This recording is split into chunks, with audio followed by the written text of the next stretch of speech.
Muy buenos días. El día de hoy vamos a hablar sobre un tema muy particular en el área del lenguaje, que vendría a ser la monografía. Pero, ¿qué es la monografía? Una monografía es un tipo de documento expositivo o explicativo, en el que se aborda un tema específico desde una o más perspectivas posibles. En este particular documento es estrictamente de carácter académico, por lo que la exigencia y precisión científicas son ineludibles. Pasaremos a las características. Brinda información sobre un tema específico. Esta información puede ser científica, humanística, social o periodística. Para ello se debe seleccionar un foco de atención y un objetivo claro.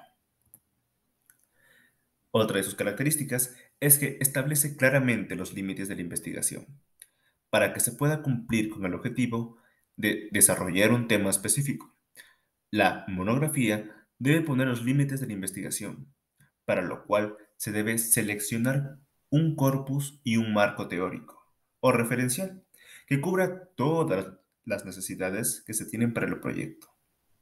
También, el diseño metodológico se adapta a su objetivo y su uso.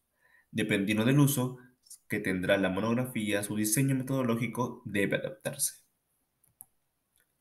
Su extensión es variable. Esto depende del tipo de monografía que se desee plantear, además de la cantidad de fuentes y autores que se han consultado para la realización de esta monografía. Otra característica es que tiene que respetar las fuentes consultadas. Es así como cada trabajo monográfico está estrictamente basado en fuentes de consulta. Por ende, siempre debe darse el crédito al autor de una idea expuesta y referir también la fuente de donde se ha tomado, independientemente de que trate de una cita literal o de una paráfrasis. Por último, una de sus últimas características es que debe partir de un análisis imparcial. ¿Qué significa esto? Que el investigador debe cuidarse de incurrir en juicios de valor. Esto quiere decir que debe procurar ser imparcial en el análisis de la información compendiada y analizada, independientemente del marco de sus creencias ideológicas o adhesiones personales. Esta vendría a ser la estructura de una monografía. Primero tenemos a la carátula. Consecuente a esta tenemos al índice y como tercera a la introducción. Después partimos al contenido temático. Después acabado, partiremos a las conclusiones. Finalizada estas, podemos pasar a las recomendaciones y a las fuentes de información. Y por último, tenemos al apéndice o a los anexos. La carátula particularmente incluye un logotipo de la universidad y la facultad, así como la palabra monografía, un título temático, un orientador, una área de investigación, una ciudad y país y finalmente el año. ¿Qué vendría a ser el índice? En el índice se colocan los títulos y subtítulos, siempre en filas, siempre numeradas en páginas, y también no más de una página. ¿Esto qué quiere decir? Que el índice solo puede abarcar una hoja de página, no más. ¿Qué vendría a ser la introducción? Parte del inicial del texto y cumple ciertos criterios. Debe presentar el tema en cuanto al objeto de investigación. Asimismo, debe describir las circunstancias que llevaron a elegirlo, como también plantear el problema de la investigación fundamentando con fuentes ya investigadas. También definir de forma clara y precisa el objetivo de la monografía.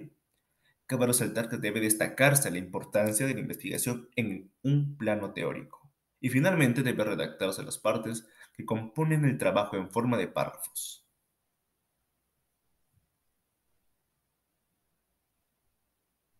Continuando con la exposición, ahora vamos a pasar al contenido temático o cuerpo. Esta es la parte sustancial de la monografía. En ella se permite estructurar la información pertinente en capítulos y subcapítulos, que éstas no deberán exceder de 5 niveles de subdivisión. Los aportes que debe tener literatura leída, debe estar información básica referencial teórica, resultados de otros estudios y conocimientos actuales del tema. En ella debe hacerse uso de un lenguaje claro.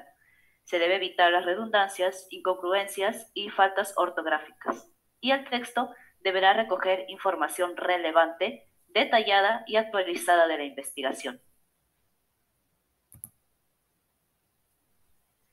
Ahora, conclusión.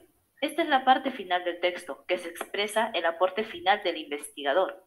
Los aspectos y sus elementos son presentar los artículos de la investigación de información consultadas, se conecta con los argumentos y datos señalados y se esclarecen y reafirman conceptos.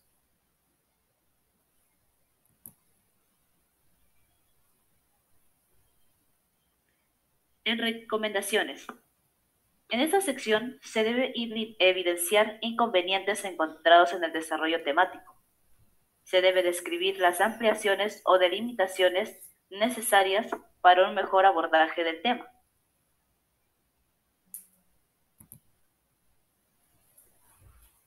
Fuentes de información. Es el listado de las fuentes consultadas siguiendo el formato de citación respectivo.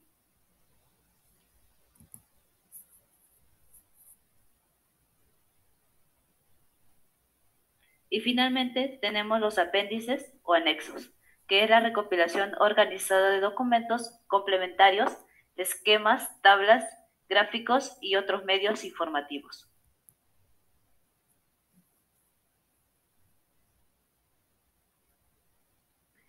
Ahora pasamos a los pasos para hacer una monografía.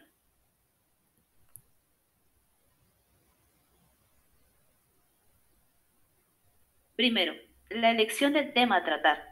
El tema sobre el que versará el trabajo monográfico suele proceder de las inquietudes del propio investigador. El tema tiene siempre una amplitud mayor que la que puede abarcar el trabajo de investigación. En el segundo paso está el recorte del tema. Es de suma importancia que el recorte se realice bien, porque si el trabajo es demasiado amplio, perderá profundidad, y si es demasiado acotado, será excesivamente sencillo y breve.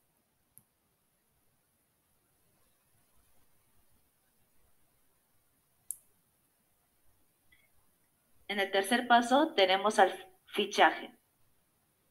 Es un modo de recolectar y almacenar información.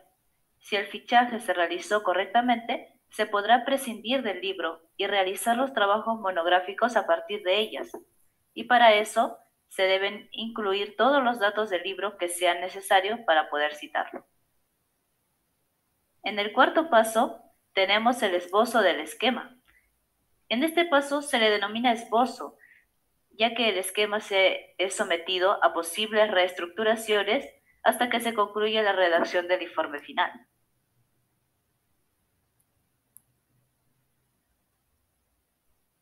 En el quinto paso tenemos la primera redacción. El trabajo se redactará en un primer momento en un borrador, que en este caso, si la situación lo permite, es necesario que sea corregido por el profesor o ante quien se deberá presentar el trabajo terminado. Y por último, el paso 6, que es la redacción definitiva y presentación. La redacción definitiva se hará corrigiendo la primera redacción en base a las observaciones realizadas por el profesor, el tutor o quien nos haya hecho el favor de leer críticamente nuestro trabajo.